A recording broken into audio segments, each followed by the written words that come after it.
नंदिनी, आप सुन पा रहे हैं हमें?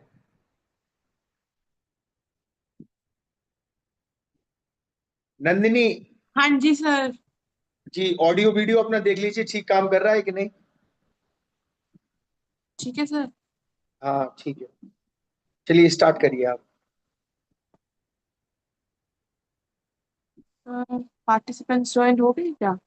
हाँ हाँ, हो गए हैं। Okay okay. Good evening, everyone. This side Nandini Sharma, and I welcome you all to the Faculty Development Training Annadata 2025. And it gives me an immense honor and privilege to warmly welcome our distinguished speaker today, Professor C. Bharadwaj. Professor Bharadwaj is currently serving as Principal Scientist at the Division of Genetics, ICR, Indian Agriculture Research Institute, New Delhi, where he leads the chickpea breeding and molecular breeding program. With an illustrious career and plant breeding in genetics, he has been at the forefront of cutting edge agricultural research. His academic journey has been remarkable, having earned his doctorate in plant breeding and genetics, and now extending his expertise globally as honorary adjunct professor at the University of Western Australia and the Dayal Bagh Educational Institute, Agra, India.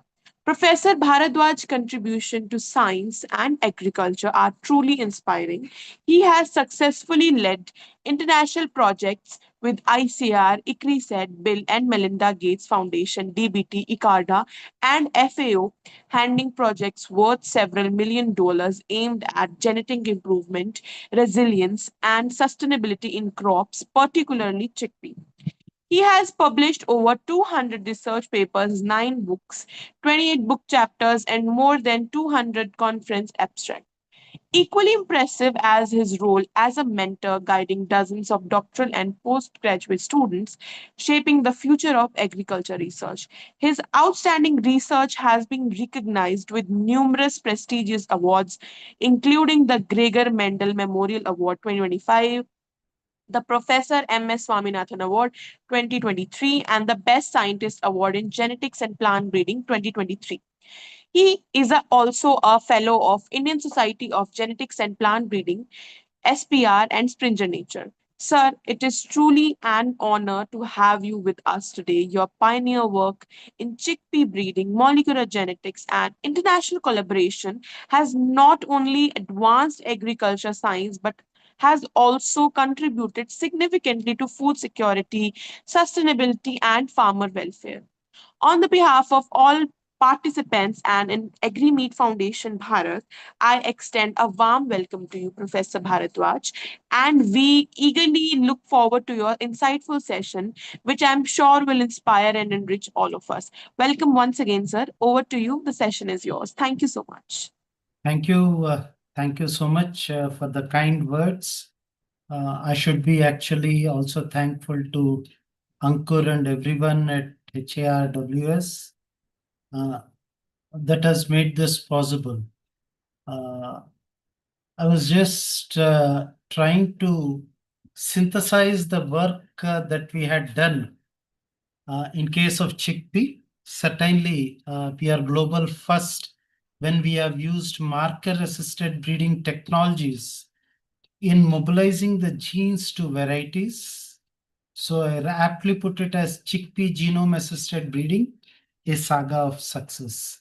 Of course, the work that I present to you today is a synthesis of the numerous students who have worked with me, of the researchers who have worked with me, the whole lot of the team, and my collaborators nationally and internationally, and just their facade who is bringing to you their work. Now, if you just look around, it's a really a big challenge when you start looking with the SDG goals of sustainability, and that's what we are facing today.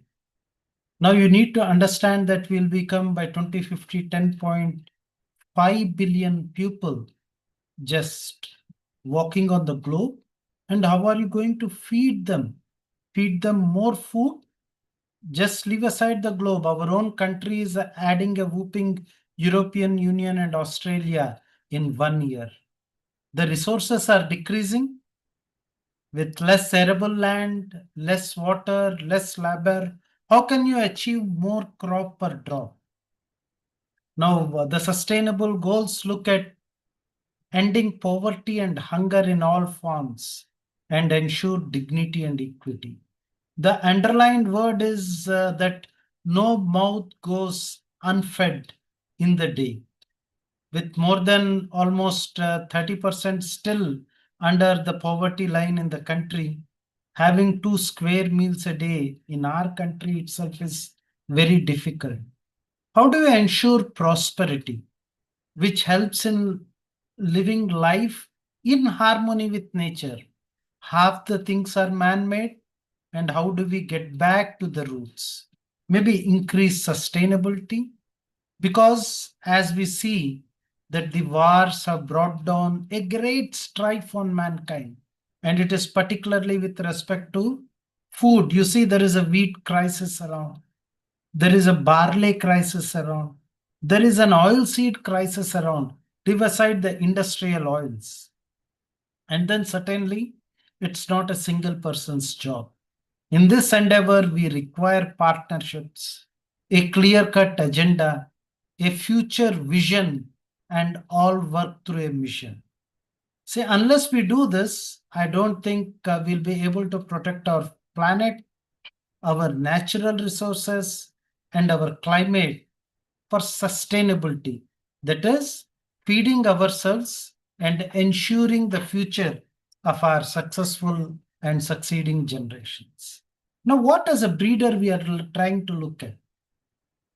We are trying to look that all this genetic and phenotypic diversity that exists is brought about into the value chain system by development of seeds that go into the farmer's fields. Now, why do we have to have this diversity? Because we are interested in certain traits that we would like to look upon. If we have the traits, then we try to understand what are the genetics of these traits and what are the genes that are controlling these traits. Once you know what are the genetics of these traits and what are the genes controlling these traits, you will be easily able to identify what are the breeding methods and what are the breeding tools that you require to improvise on these traits so that they move from not so well adapted cultivars to the well adapted cultivars, so that you are able to generate higher genetic gains, that is improvement. The improvement of genetic gains needs to be sustained by agronomic methods, which can be an integration of the pest methods, the integration of pathogenic methods, the integration of seed production systems, and looking at post-harvest systems so that you are able to get them into value chain. Food, as you see now, is lesser eaten raw, and most of it is processed, be it rice, be it wheat, be it chickpea. So when this values chain system moves, this whole thing is a chain. No one is independent. Gone are the days where the gene bank person is independent of the consumer. Unless the consumer has a specific demand, which goes back as market-oriented breeder. That's why we call this system as IMOD, Inclusive Market-Oriented Development. So what we are basically looking is how the translational genomics is happening. That's something which is stored in gene bank now moves down to the development of climate resilient varieties. So therefore you have a germplasm, you have a curator who is sitting on a wealth golden box of genes that are logged in cultivars, that are logged in wild species, that are logged in land races, and how you are going to utilize. Now you see, the breeding and plant genetics is a beautiful saga of a journey that occurred from Babylonians and Syrians to the current what we call as genome editing. It moved beautifully. These were the people who have done the first what you call as artificial selection in dates to identify more sweeter, more larger dates. It was a pure mass selection, and it was a basic mass selection. As we moved around to 1900, when genes were identified and that there is a genetic nature of the traits that are inherited, the question came is how to identify these genes and how to measure these genes. And that's where Sir Ronald A. Fisher's biometrical approaches, including the very famous analysis of variance technique that he started, had come. And when such tools have come and have been improvised today, leading to both genomics, genotyping, as well as functional phenotyping, a large amount of materials in terms of inbreeding lines, introgression lines, recombinant inbred lines, nested association mapping populations, genome-wide association studies, multi-parent advanced generation intercrosses, and the utility of germplasm by way of development of a core that represents 10%, of a mini core that represents 1%, of trait-specific training populations, or of reference set, which indicates the molecularly analyzed set, which represents the most diverse at the molecular level, has been developed. That means slowly the genomics and computational functional genomics tools have developed. But then how do you refine these tools that you want to use?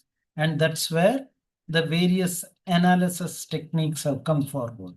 And at the same time, precise phenotyping, large-scale phenotyping, and a fast phenotyping techniques have been certainly evolved by the physiologist and the biochemist friends.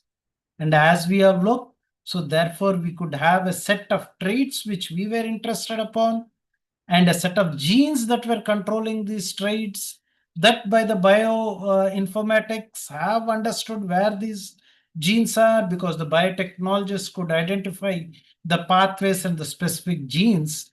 Now, can we mobilize these genes or identified QTLs using marker-assisted breeding?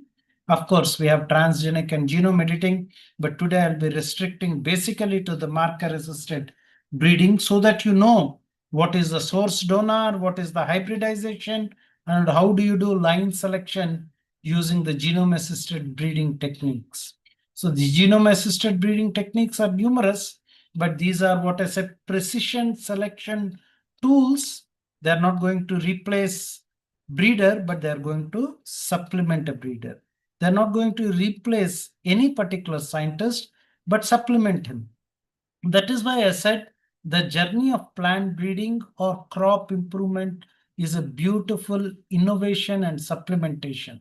We had biometrics, so it supplemented, it did not supplant the crop improvement person.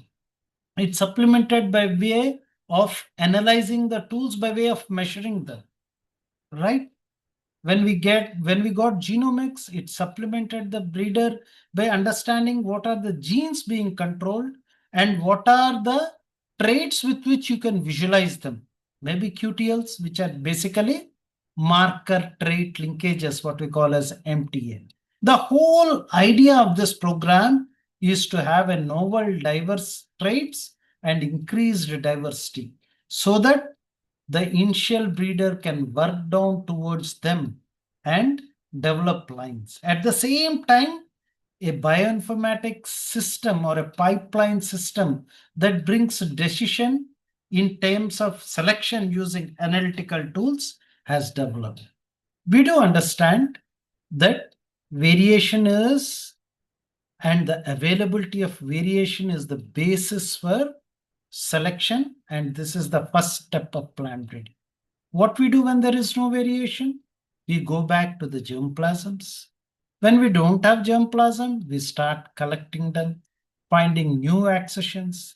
Then we start evaluating them. Then we try to transfer using direct crossing. But most of the wild species, as you know, are not amenable to direct crossing except from the primary gene pool or gene pool A. So when we are looking at secondary and tertiary gene pools, we may have to use special methods, and then utilizing a crop improvement. This is a large pre-breeding process with a small pipeline that is breeding process. But mind you, all those steps that precede the direct utilization for development of a cultivar are as equally important in the development of that cultivar.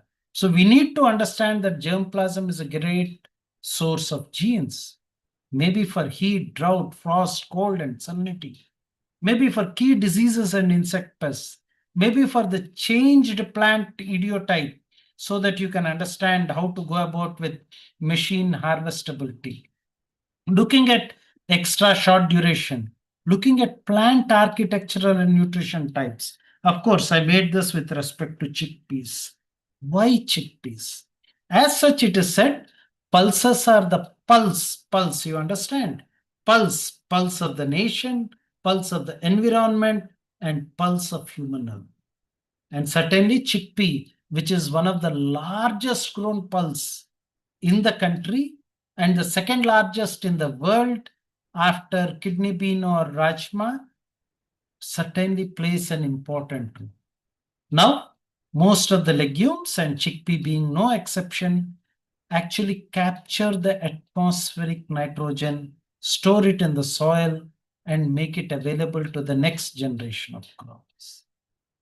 Most of the pulses have a huge leaf fall, be it pigeon pea, be it chickpea, be it lentil, adding a huge amount of organic content.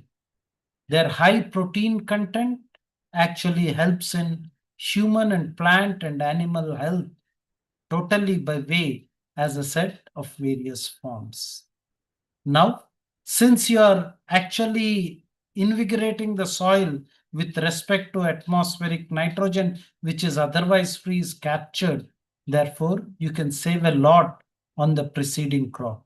Gone are the days when we start looking at a single crop approach and we start moving towards the systems approach. Even if you're looking at medicinal benefits, you do understand that apart from heart health, digestion, being a glycemic controller, it has a large amount of compounds. We certainly look at rice, enriching rice with beta carotene. The levels of beta carotene in case of chickpea are much higher than that of rice. Similarly, when you are looking at these days of developing vegetable meat, do you know that pre-COVID, the vegetable meat market was $24 billion. After COVID, it was 125, and today it is a whooping $325 billion industry, greatly supported by pea and chickpea. And chickpea protein colloids are more so important because these colloids, when collided, have a textural fiber more like meat, unlike pea, which is too soft. Second, the storability is much higher. The organoleptic properties are much better. And after egg, mind you, after egg, chickpea is the only protein that has organic acid and as well as amino acid complementation that nearly resembles that of egg. Now, doing so, and then chickpea being a crop of semi-arid tropics, we need to understand that still it is affected by climatic vagaries. Drought is one major constraint.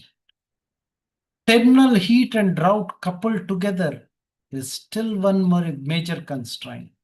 Generally, pulses are grown on residual moisturizers. And this is one of the biggest paradigm shift that occurs whenever there is an irrigation facility that occurs, that both millets in the Kharif and the Rabi pulses are always thrown into marginal lands, and then what happens is they're occupied by rice and wheat. One best example is the Jawahar Canal Pariyojana, where the moment water came, the farmers who were traditionally growing bajra or were growing chickpea in winter suddenly shifted to rice and wheat. The second best example is that of the Telangana region where Bhagirathi scheme, water came from Krishna, which was actually growing millets and chickpea, has shifted into almost 3 seasons, that is thrice a cropping of rice. So somewhere the farmers need to be sensitized so that the water drop reaches the last crop in the chain. Now, despite the importance of the chickpea crop and its responsiveness to supplemental irrigation, either due to the absence of irrigation or that they're basically rain-fed farmers, still chickpea is grown in marginal and submarginal lands. Now, if you look, there has been a whooping increase in land under chickpea, particularly in the eastern and southern Africa. Earlier, it was grown in West Africa, including 400% growth in chickpea in West Asia.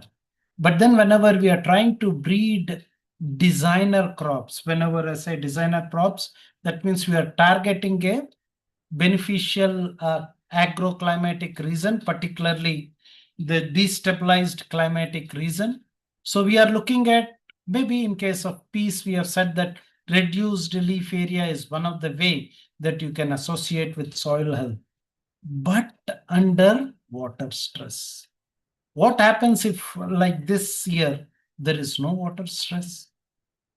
So there is lower cumulative accumulation.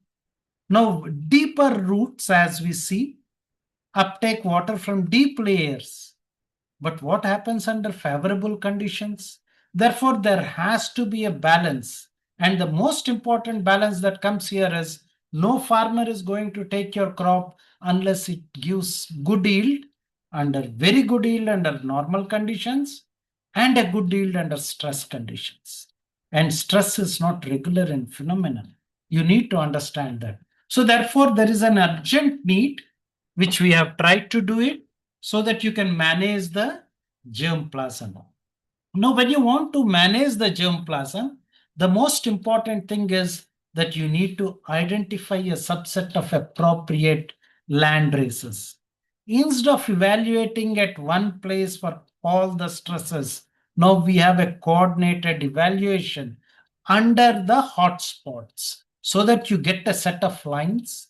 Because you get a set of lines, then you validate them. So that is what we call it as the FIGS approach, focused intensive germplasm screening. UC has brought out this, and then ICARDA, ICRISAT, IRA are following it to concentrately identify donors which are excelling in one specific trade donor or multi-trade donors so that you can tag the trades. The second most important thing that we have found in most of the legumes and basically chickpea was that there was a narrow genetic base. And how do you broaden this genetic base? Now we have a large amount of accessions at ICRISAT Gene Bank. But of course, if I am asked to start using them, I may not. Being a breeder, when I cross them with wild races, I get a beautiful diversity. But 99.9% of this diversity is not usable.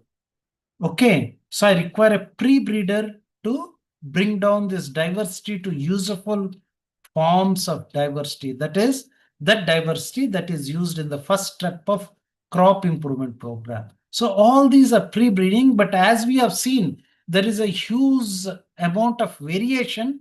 But then since Indian subcontinent breeders were using lines mostly from the Indian origin or of that of repooled varieties, therefore there was a distinct variation of those that were there from ICARDA or of the wild species. And then we thought that base broadening can better occur even using land races and wild species or cultivars of the Mediterranean region. Now, the second beautiful thing that we identified, well, because this was a molecular based work, when we are comparing the set of the breeding lines to that of the land races, to that of the wild species or wild relatives, that we have seen that the non-selective neutral genes remain constant. These are very important for stabilizing the genomes. whereas both the selective genes for crop improvement and the selective genes for domestication have drastically decreased from that of wild races to that of the land races to that of the modern cultivars. Therefore, breeders are just left with small set of genes for crop improvement. So since this is a difficult pool to cross, the best thing is to cross with the land races. As you see, though there is a large amount of variation between the land races and the wild species, but this chunk, because land races can be easily crossable, they throw out variation that is easily amenable for breeding. So we preferred going for land races. But at the same time, we have seen that when under normal conditions, certain cultivars perform better. There is a variation of cultivars which perform better under stress conditions. It's same in case of any crops. But when you look at these two groups of crops, one is the cereals and the other is the legumes, there is a distinct phenological differences. In case of cereals, most of the cereals, there is a cessation of the vegetative growth and the reproductive growth comes. The reproductive growth is terminal.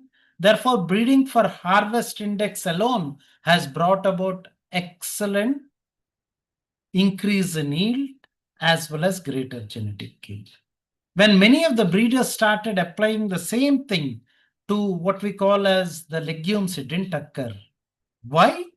One, most of the legumes, particularly the pigeon pea, which was basically a perennial crop, was forced into an annual crop. Therefore, same is the case of the most of the legumes. Therefore, there is always a physiological non-synchrony between the source and the sink. Look, a large number of flowers are found. There is no dearth in the green amount of material, but all the flowers don't set into fruit. The reason being there is a physiological non-synchrony. Second, the reproductive growth and the biological or the vegetative growth are simultaneous in all the legumes. And third, the reproductive part is axial in nature. So you need to look at this and you need to understand that just increasing harvest index will not increase your yields. You need to look at biomass, particularly under biomass under stress conditions, if you want to increase the lead. And that was the take home of this investigation that my colleague Professor Madan Pal and we have done together. But then I was interested, are there any stress responsive genes that are making them respond to a different way of increased biomass and increased harvest index? For example, in case of Pusa 256, for in case of Pusa 372, for in case of Pusa 362, because there is a total change in the phenology of these traits. And when we started looking not just one or two traits, we have selected almost 80 genes that have been reported by the previous workers, and then over 400 genotypes, of which we could shortlist about 40, and then we started looking at the 20 of the genotypes that gave a response. We just could zero in onto 3 genes.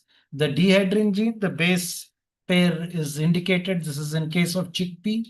Abscisic acid synthesis ripening gene and sucrose phosphate synthesis medicago gene.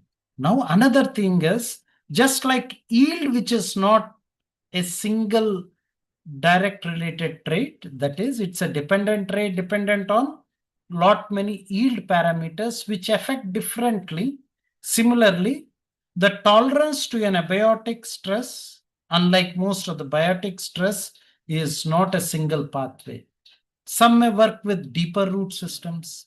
Some may work with better canopy temperature depression. Some plants may provide resistance, tolerance to the same stress using a better relative water content or membrane stability index. Therefore, these are all, most of these lines are all the stress tolerant lines. Basically for drought, maybe RSG 888. In case of chickpea, Pusa 391, ICC 4958.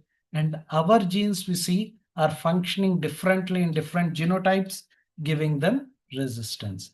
Then we started looking into grouping And one of the most widely and conserved gene was dehydrin gene, and how it was having allelic similarity. And we found that almost 98 to 99% allelic similarity, indicating its ubiquitous nature, not only across chickpea, but across legumes and as well as most of the crops.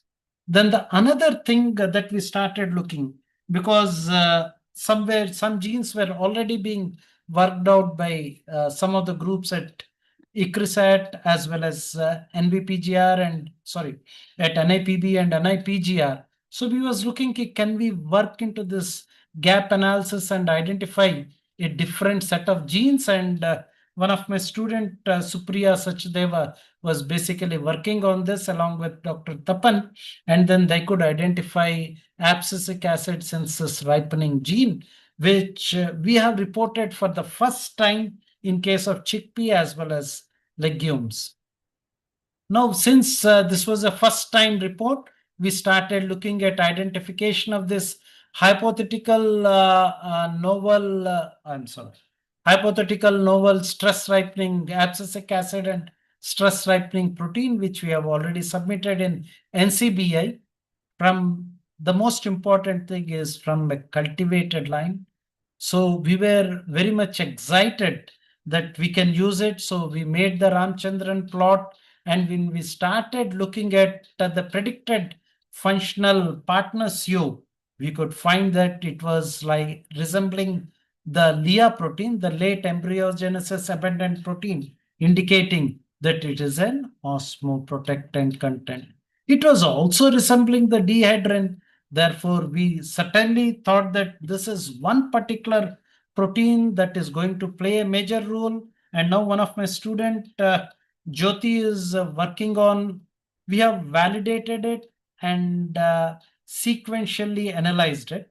But what Jyoti is trying to do is functional validation along with Monica Vishwanathan to actually look and check out how it works out in case of heterologous transformation.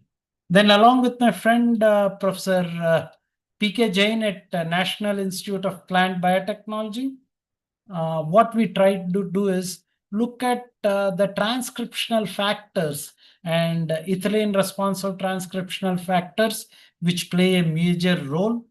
We had this ICC 4958 and 1882. We did the substitutive subtractive hybridization. We could find about 120 novel ERF families, but then we could identify one transcriptional factor which was highly upregulated in the tolerant stressed plants. And the advantage of this transcriptional factor, cycloraratinum, was that it was coding for a group of amino acids, and then it gave not only tolerance to drought, it gave tolerance to heat stress, it gave tolerance to salinity stress, and we could also validate it through a heterologous transformation. Now, I am a breeder. Basically, I am neither a biotechnologist nor I am a pre-breeder. Basically, I am a plant breeder. Now, some of my colleagues jovially call me the initiator of modern molecular breeding in chickpea. But what I would like to say is, since there was a large repertoire of information that was floating around me, I said, can we start now using this information to basically crop improvement? And one of our close collaborator, Professor Rajiv Varshne, Professor Manish Rurkiwal, Mahinder Tudi, Anu Chitikneni, they were working along with Kashivagi and the group on identifying genotypes as they presume were large root phenomenon which gave tolerance to drought. Now, some of the physiologists said, no, the large root per se is a character, nothing to do with drought. But as I go and lead you through this story, you will appreciate that there are genes which control in this hotspot. Why I call this hotspot is that it controls about 13 traits. The greater root biomass as well as increased seed size, increased harvest index is few of the genes that were present in hotspot. But at the same time, we had a specific gene which we could identify that place almost 33% of variation, phenotypic variation it expresses, and it's not a QTL, mind you, it's a gene. So they developed a large amount of, they've screened a large amount, almost all of the core, and they could identify a genotype ICC 4958 and ICC 8261, which were large rooted to that of susceptible donors. And then we used the QTL strategy to identify a hotspot which controls for 12% with 48.2%, and the story started in 2014. Then we said, hey, this is a very large region. Can we actually narrow down this region so that we have few 1, 2, 3 QTLs, which Dr. Bharadwaj, which Dr. Sailesh can basically use it. So we started looking at near introgression, developing near introgression lines so that we can identify the real QTLs. So we started moving at fine QTL mapping of this hotspot region, again using the parents as I've indicated. And then we narrowed down to from about 500 to 113 kilobyte region, which contains about 13 candidate genes. And at the same time, as I said, we have looked at mining of the 3000 chickpea accessions. The whole of the story, friends, which I'm presenting to you is either I worked directly or I worked in collaboration with my collaborators. Much more work across the continent.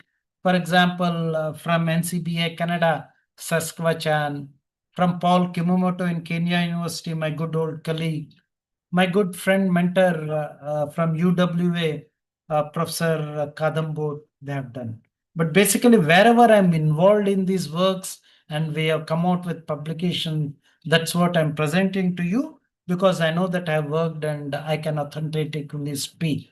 So this is not what we call as the work that is there. There is a large amount of work going everywhere. So anyway, to cut the story short, what we have done is we have done a close analysis of this extreme bulks to identify, and then we could just come out with, as I said, 13 genes. And then we said, since we could identify a single gene, as I said, can I start looking at introgressing this line? See, as I've shown you, ICC 4958, this is the Rhizotron image of my lab. Can I actually bring this into a cultivar which had a very narrow but a good yielded cultivar to make it highly drought resilient? So we have used the marker assisted breeding. We had very specific QTLs which are harbored or anchoring in this region. For example, the NCPGR21 or the anchoring one NCPGR127. So using the foreground and the background technology, where foreground, we were maintaining the QTLs that were harbored in this region so that we track the introgression of this QTL only. And using the background markers of the recurrent parent here, PUSA 372, therefore we don't use the ability of what we call as the background plant characteristics. And at the same time, when we got a large population, we said, when we zeroed in, we thought that we need to be sure before we speak to the world. Therefore, we have done a large-scale field testing at IRI, IIPR, ICRISAT, as well as Badnapur and the areas. We have done glasshouse experiments using the LisiScan facilities, which we developed both at IRI and ICRISAT. And we also started going at ROT to zero in onto. We have used a large amount of phenotypic data, which involves the physiological data as well as what we call as the morphological yield parameter data. Then we started looking at comparing exclusively the drought introgression lines with that of the recurrent parent. Mind you, still having so much of information, we were refining our data so that we conclusively can identify it. And what we have done is not just in one line background. I've shown you PUSA 372. We started moving the QTL for hotspot from ICC 4958 into PUSA 372. From that to the JG11, Angrao, Dr. Nandyal, Jayalakshmi and the group were doing. Then to that of ICC with 10. And we could develop a large amount of lines. And we started now evaluating this small set of lines because we are confident now across the environments in real field-like conditions, in drought stress conditions. And when we started evaluating, there were 20 lines which were even giving better than the commercial checks. DCP 92-3, JG16, GJ4. And then we had the strength and guts to enter into a marker-assisted breeding program of the All India Coordinated Trials. Over 3 years, you can find at a moisture levels. What were the moisture levels? Moisture at flowering was 20%, something very horrible. That at maturity, of course, it reduces. Under these regimes, we caught upon a line BGM 10216, which is the first MABC line. You had MABC lines. Let me tell you, this is the first MABC line in India in breeding just after rise of the Basmati program. But first line that has ushered in legumes into a global arena where we didn't have. And we moved ahead of Icarda and in collaboration with Icrisat, but their breeders could not use and we could develop. So this is the first line in the background of PUSA 372. It had a massive 16% yield advantage over recurrent parent across centers. And today its breeder seed demand is about 200 quintals. More so that we have used, I don't say a speed breeding, but 4 generations per year. One at IRI, we have used one at the early summer of Icrisat, one in the greenhouse of Icrisat, and one at Dharwad, our center. So 4, so we could develop in 2 years, and 2 years it went into what we call as ACRIP testing. That was the strength of using modern tools as well as modern phenotyping or technologies. As I said, this hasn't stopped there. PUSA L4-40, IPC L4-14 was released for Northwest Plain Zone. PUSA 4005 was released for Northwest Plain Zone. Now, while we were looking at the northern conditions of the country, you will see that in North, it is not just the root system that is important, where we have used already a drought-tolerant, high-yielding donor PUSA 362, and we again transfer the QTLs. It is the greater biomass because the North Indian conditions have a shorter growing cycle after the cold phase. Suppose you plant it in November to December, whatever phase it did, December to January in strict cold phases. So it hardly has January to February where it has to complete its basic vegetative phase. Now, if you look at this introgression line, it has the root characters that is like ICC 4958. But if you look at the above ground characters, you will see that it has a combination of the recurrent parent PUSA 362. And therefore, it is doing wonderfully well.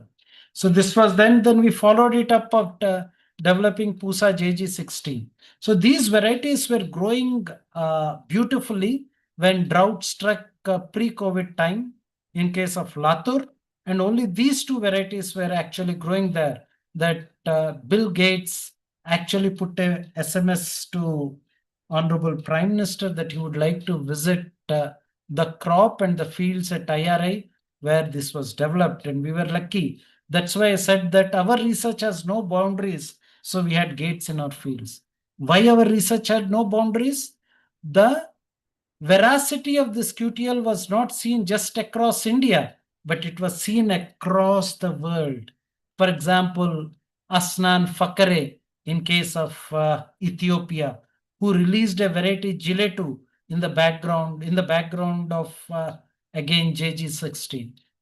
Paul Kimomoto, Professor Paul Kimomoto, in case of Kenya.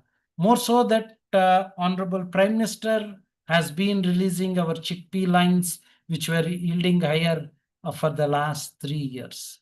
Now, when you start looking at the breeding programs, you'll find that specific stresses occur across, and wilt is a common stress. One of our colleagues, Dr. Dharwad, and me, we have tried to develop a consensus map because this QTL is again a hotspot on LG2, but the advantage is it contains the wilt resistant genes. It contains 2 genes which are resistant for Ascochyta blight, 2 races.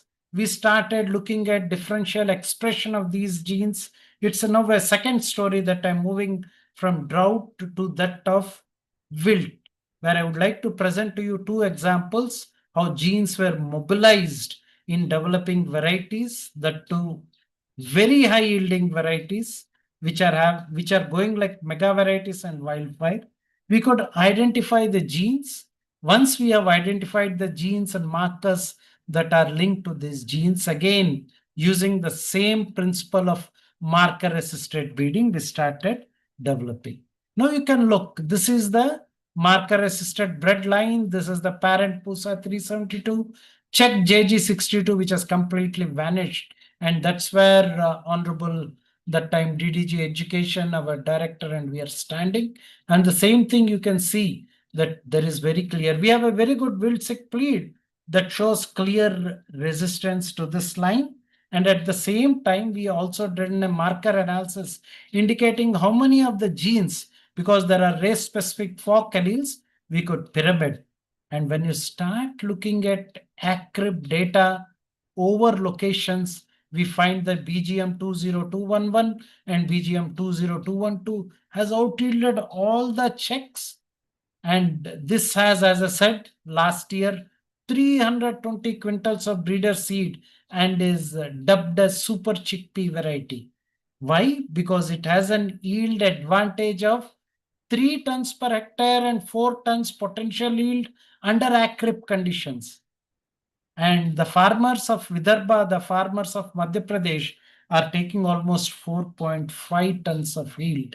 So this is one more example of how marker assisted bred, again I say, in collaborations that science can flourish and not in silos.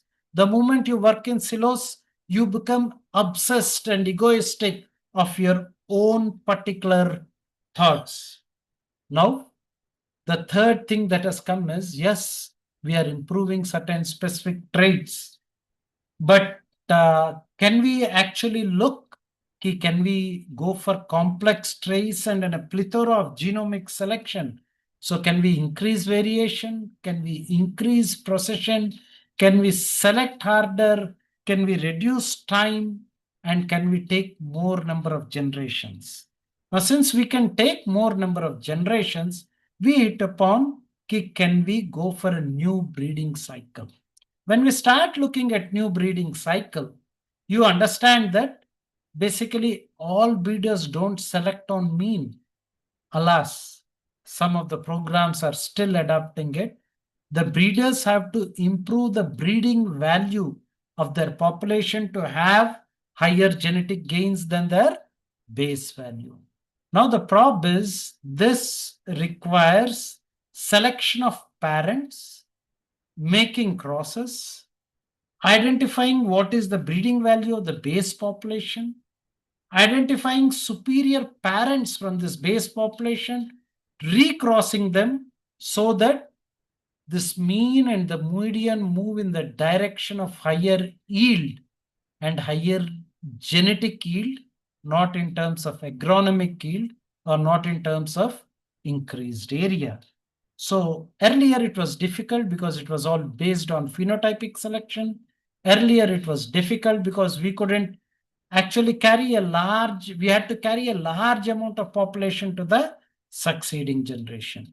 With the availability of speed breeding or simple rapid breeding techniques, with the availability of low density markers, with the availability of markers which are eco-friendly, that means in terms of to your pocket, that it is very cost effective, we could actually automate this process. So you have a cheaper genotyping, You can make selection in off targets because you could identify training populations and train the models that identifies these markers.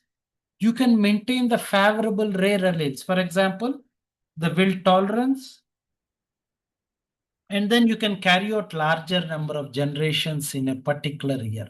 Now, if you look at a traditional breeding program, I have to handle one cross growing almost till 10 years. So if I had to do one more, then there will be one more funnel starting here. If I had to do one more, I'll have one more funnel. Now, the marker assisted breeding selection has reduced the cycle, no doubt, but then it is like essentially an EDV. Therefore, you don't gain any genetic gain. You only improve the character. Therefore, there can be some yield gains. I don't say no, we have done that. But when you start looking at genomic selection, you can handle a large amount of population and quickly come down, narrow down to fewer populations. And using the latest techniques of blurb or sparse testing techniques, where you needn't test all the lines at all the locations, keeping some of the checks and lines constant, you can do even target production environment testings. So therefore, what is genomic selection? Basically, the genomic selection is to identify the superior alleles that characterize a particular trait. Now, for example, we know that certain groups of populations in our country have empathy, and therefore you see them more into nursing. Either it is Keralites or either it is the people from Bihar. We are all having empathy, but these two groups have a greater proposition of these genes. Business community, we immediately say Marwaris, Punjabis, and Keralites. So certain genes are there in this population. Therefore, the advanced breeding lines, the training population does not include, please mind you, wild species land races. The advanced breeding lines, which are high yielding, are having a disposition of alleles differentially paced either by identical by descent or by identical by origin. So these have a group of alleles that give them the yield distinct advantage. Then there are certain rare alleles, a particular donor for wilt, a particular donor for Ascochyta blight. So what we are trying to do is we try to identify these genes or the group of SNPs, and then what we do, we make a cross and then try to run the model. Now, maybe for some of you, running with Sketchers is great. For reaching the same place, someone may use hoppers or someone may use flight. That means the genomic models and populations are different for each trait and each particular stress that you're looking. But now you look, whenever we are looking at prediction accuracies, even using normal breeding methods, we say that if you get 0.7, it's great. And using genomic assisted models, we got prediction accuracy for some of the traits like drought susceptibility index, for days to flowering, for seed yield under stress, a very high genomic prediction model. That means when you fit these, you are able to select without looking at phenotypes for the lines that were proposed to have higher combination or about 80% or 90% of the haplotype, and therefore you can recross among them. Then we started looking, did we do wrong? Because we have gone through, every one of us learn through mistakes that we have used a conglomeration of the Desi and Kabuli genotypes, and we saw that the Desi better predicted the Kabuli, but there were distinct prediction variations between the Desi and Kabuli with only fewer falling together. And this was basically for the 100 seed weight, which was mostly a stable character. But at the same time, we could see that the same group of genotypes, Desi predicting Desi selections or Kabuli predicting Kabuli selections, give better success rate. If you are looking, some of the people have followed the univariate model where they just predict for one trait. And luckily, Professor Manish and Professor Varchne and we were of the opinion we look at multivariate models? Because now you have statistical designs. And for us, we were the first to report in case of legumes and very first in case of chickpea, where we said that we could identify multivariate prediction models. Now, since again I'm a breeder, I come down to the thing that, hey, fine, it's great, but does genomic selection predict same as phenotypic selection? I'm a breeder, basically.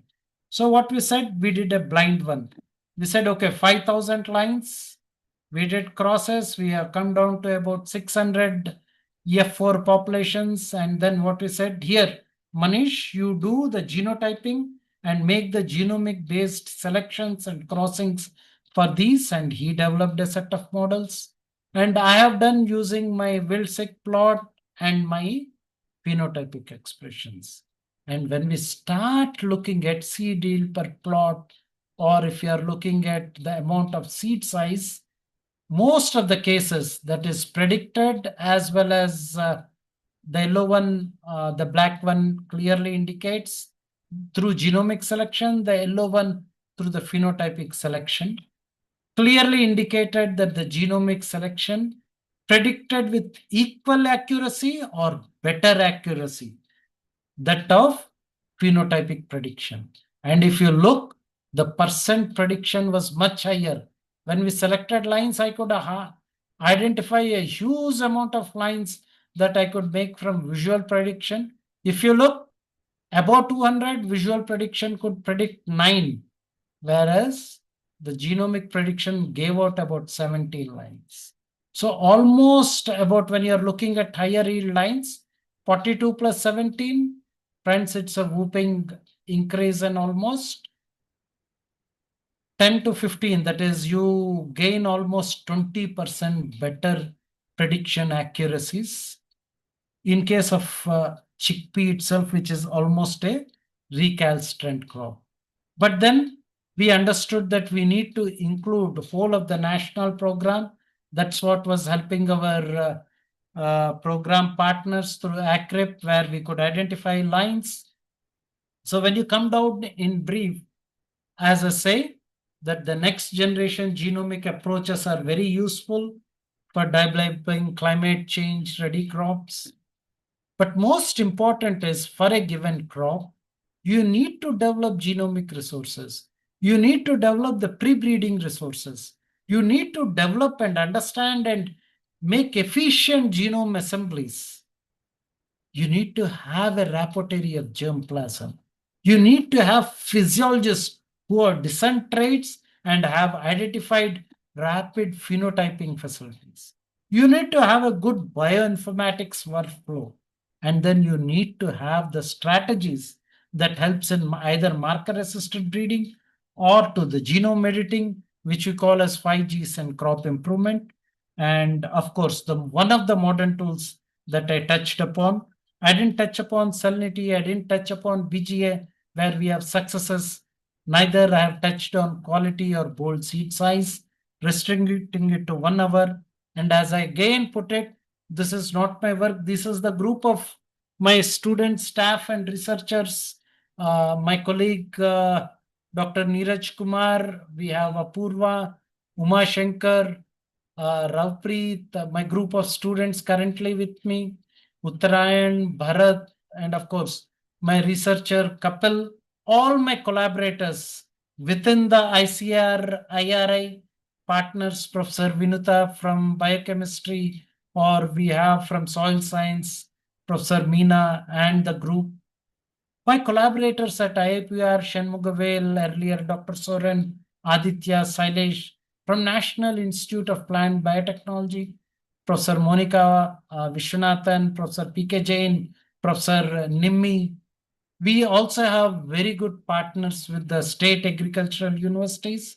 I'm only naming a few. For example, Dr. Preeti from Kota, Dr. Jayalakshmi and the group from Nandyal, from NIPGR across the ICRSAU's NARS systems, Swaroop Parida, Praveen Verma, Dr. Ashwini Parekh from NIAP. Then we have a large group of international collaborators, Professor Rajiv Varshne and the group at Murdo University, including Anu. CIMET, which helps in our excellency in breeding, Abhishek Rathore and the group. Professor Kadambod Siddiq, Harvey Miller at University of Western Australia. Himabindu and Dr. Rakesh Srivastava at ICRISAT. At ICARDA, Professor Aladdin Hamavi, Dr. Tapan Kumar, and most important is the funders.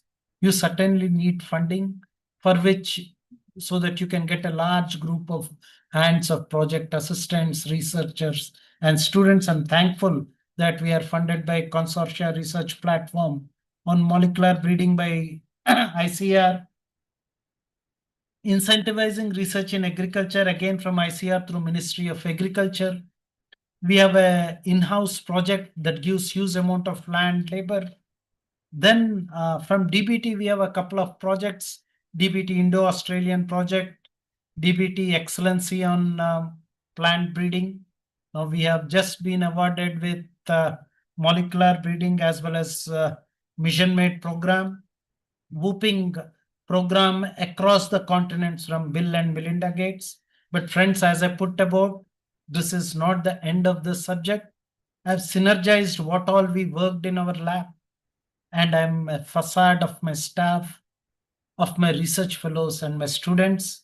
I thank Ankur and the whole of the team, and particularly the HARWS that keeps on recognizing, keeps on calling, and most importantly, keeps on exposing you all to this technology.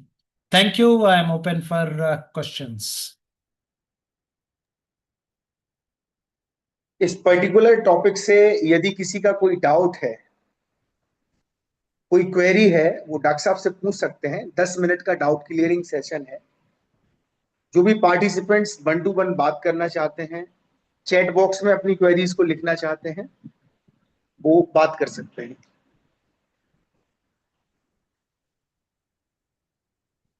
Rohit जी, नंदिनी को co-host बना दीजिए। बहुत self explanatory lecture रहा doctor साहब, मुझे लगता ही नहीं कि कोई गुंजाइश होगी किसी को, लेकिन फिर भी एक प्रोटोकॉल है कि कोई यदि किसी को कोई क्वेरी है, कोई पूछना चाहता है।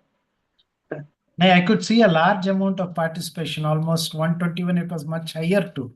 So that itself shows how popular your programs are. मैंने स्टार्टिंग में 17 लोग देखा, मैंने बोला यार डॉक्टर साहब का, फिर देखा कि एकदम it has jumped a huge 151 plus था सर, अभी इतना रह गया। वो तो अभी naturally quitting 151 और all are faculties and scientists. नहीं, sure sir, so there should be more doubts.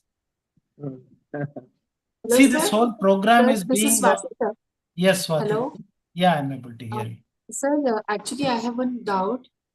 Sir, I want to start to work with a high level of CO2 exposure to the chickpea varieties. So, what will be the objectives? And I know that some physiological parameters I have to study here. But other than this, what parameters I have to study? Bete, there are two things. As I said in the starting, we have already done some studies with Professor Dinesh Kumar, who is now Professor of Environmental Sciences, in case of our own SESCRA. So we have observed that apart from the biochemical parameters, some like increased biomass and rate of increase of this biomass.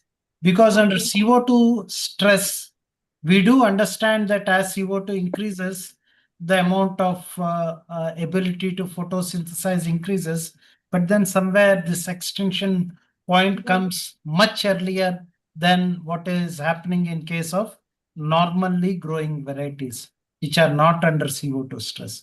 So you need to look at RGR and CGR. Then second, this is very, very important that we have seen. That was what one of this thing which you are shown under heat is also working under tunnels, CO2 tunnels. And you can look down into two of the theses which have been published from IRA itself, right? Okay.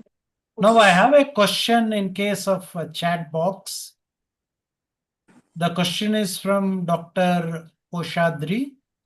though great research on chickpea, but only few varieties. Sir, if you kindly look down, almost all the 8 or 9 varieties that have come out from IRS table within 2 years have reached the mega variety status. Second, the old number of varieties are no more in the seed chain. You will find even traditional varieties like GNG 2171. They have reached mega variety status. So no longer it is that way. A huge repertoire of varieties are developed, more so that the ACRIP system says enough with varieties, and they're becoming quite stringent in their releases.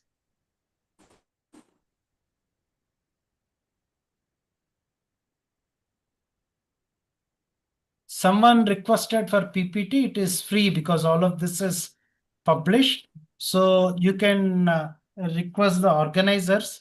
So leaving some part of the genomic selection, I should certainly send it to Sharma sir. Next, please.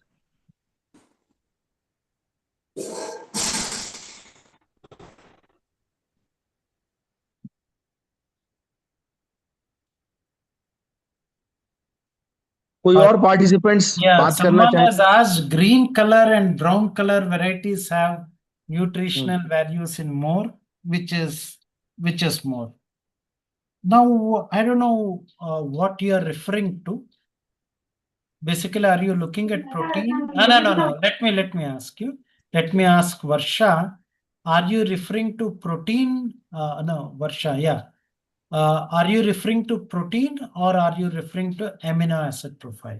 Why I'm putting is generally before, because now since we have achieved good yield, me and particularly led by the young scientist Dr. Neeraj, we're looking at, and surprisingly, that higher protein content was generally seen in Kabuli than in Desi. In most lines, varieties that are used. Now, another thing is, it may be there in Desi. We have lines with as high as 25% protein, Kabuli 26 to 28% protein. These are lines. I'm not speaking of variety. Variety is Pusa Ashwini, which we have released. Only this year for Northwest Plain Zone has whooping 24.5% protein. IAPR has identified a donor, which is very small seeded land race, which has almost 28% protein. But what I mean to say is, if you are looking at amino acid profile, yes, sir. the Desi lines have a better amino acid profile. Okay, but sir. if you are looking at industrial use of protein and protein colloids, the industry is now preferring the Kabuli protein, because protein hydrolysate of Kabuli is not dark in color. Therefore, it can be easily used and added with food grade colors to appear like vegetable meat. The Yes, sir. vegetable meat made from Desi protein is too leathery and too hard when compared to protein hydrolysates. Any more? No, sir. Next, please. सारी queries resolve हो गई हैं। Chat box में भी मुझे नहीं दिख रहा कि कोई क्वेश्चन ऐसा है जिसका जवाब देना बचा हो। और पीपीटी सर इतनी बेहतरीन थी कि कोई क्वेश्चन हो ही नहीं सकता। एक एक पॉइंट को बड़ा डीपली आपने एनालाइज किया, उसके बारे में बताया, उसके पूरे प्रोज एंड कॉन्स क्या हो सकते हैं। Thank you. नंदिनी। हाँ जी सर। कंक्लूड करिए। Respected sir, on the behalf of the organizing committee of this FDP training and AgriMeet Foundation Bharat, I extend my heartfelt gratitude to you for taking the time to deliver such an insightful and inspiring session today.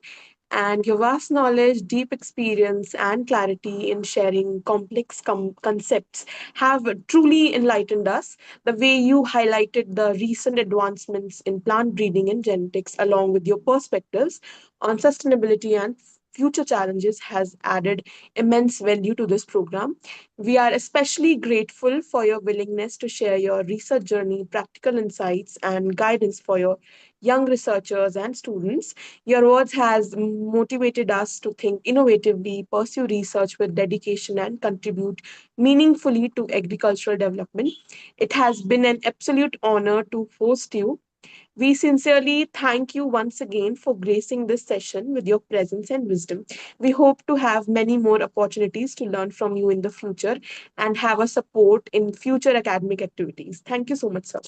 Thank you, Ankar ji. Jai Shri Ram. Namaskar. Doctor साहब बहुत बहुत मेरी तरफ से व्यक्तिगत धन्यवाद कि आपकी इतनी व्यस्तता थी, इसके बावजूद भी आपने हमें कंसेंट दिया। और मैं सच बता रहा हूँ डॉक्टर साहब, आपकी जो हम्बलनेस और पोलाइटनेस है, इसकी जितनी तारीफ करी जाए वो कम है। आपके अंदर मैंने कभी ईगो का ई नहीं देखा और एटीट्यूड का ए नहीं देखा, इतना सब कुछ होने के बावजूद भी।